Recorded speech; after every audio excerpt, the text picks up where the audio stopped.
brand new exclusive CNN poll that paints a brutal reality for Democrats as they struggle to mount a unified opposition to President Trump.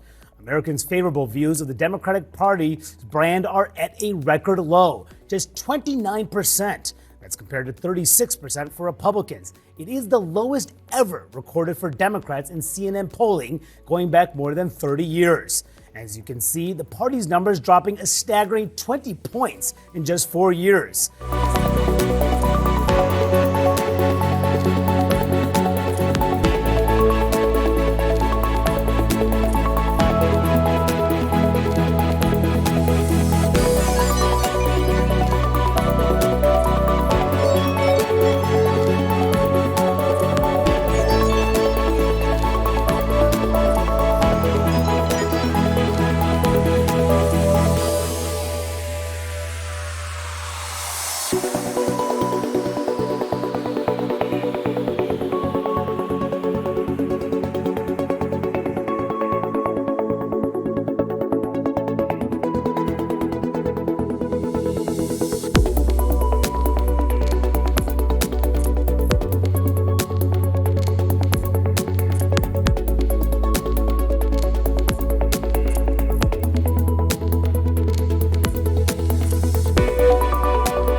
At the center of all of this is Donald Trump's, I guess, handle on the economy. He came to power as 2.0, promising to get down cost of living, of course. Since then, we've seen turmoil on the markets. We've seen, Doge and Elon Musk really struggle to make these efficiencies, if you like. And amid all that, you have Donald Trump's approval ratings going up in terms of opinion polls. But also some of his department heads trying to play down the turmoil on the markets because of the decisions that he's made. Look, at the end of the day, elections here, favorability ratings for politicians here are the same as they are in Australia and the rest of the world. It's the economy, stupid, to borrow from Bill Clinton back in the 1990s. And right now is struggling a little bit because I don't think the markets have fully captured all of the policies that he wants to put in place. The tariffs are tough. There's no question about it. I mean, we talk about the impact on Australia and the way that the Trump administration is treating Australia, but across the board, they're having dramatic market impacts even before they go into place. And that's the nature of tariffs. Sometimes they increase prices even before they go into place. And I don't think the market is reacting to the broader Trump policies, which include deregulation, cheaper energy, that type type of thing. But the tariffs go first. The tariffs have a dramatic impact on prices, and they have a dramatic impact on markets. So right now, there's a bit of turmoil in the American markets. Be curious to see if the Trump team has the fortitude to ride this out and put the entire sort of initiatives into place, because it's tough when everybody in the country is sort of looking at you saying, you know, this doesn't look very good economically. Yeah, it is tough, and those price signals or the price increases haven't flowed through from these tariffs yet. Once that happens, I mean, are the American public going to turn on Donald Trump? What if you go into a recession? Yeah. There's been some really good data out over the weekend. A lot of folks follow inflation, and they should, the actual inflation rates. There's actually some data out this weekend about expected rates of inflation, and it's a way to sort of ask people, you know, if you're paying this today, what do you expect to be paying tomorrow? It's not real, but it's what people perceive to be real. And that is running closer to 4% in this country right now, the expected rate of inflation.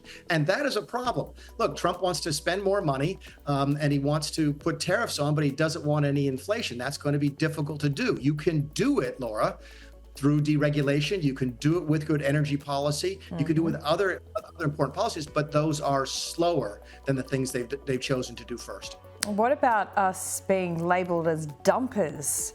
I mean, it wasn't just us, but we've been called dumpers by the United States now. Ouch. Yeah, that's probably Peter Navarro. I saw President Trump on television over the weekend, and he said, "Look, we don't want people treating us unfairly." And you know, I think we were able to make the case when I was in the White House back in 2017, 2018, that of all the countries in the world, Australia treats us the best. We actually have a trade surplus with you folks. You spend more than 2% of your GDP on defending yourselves. You are good partners. You fought with us in every war. So I don't understand why they're calling you that. My guess is it's Peter Navarro, but that's the trade advisor, and that's the team that Trump has chosen to put around him. So it's going to be a challenge to work through for Australia.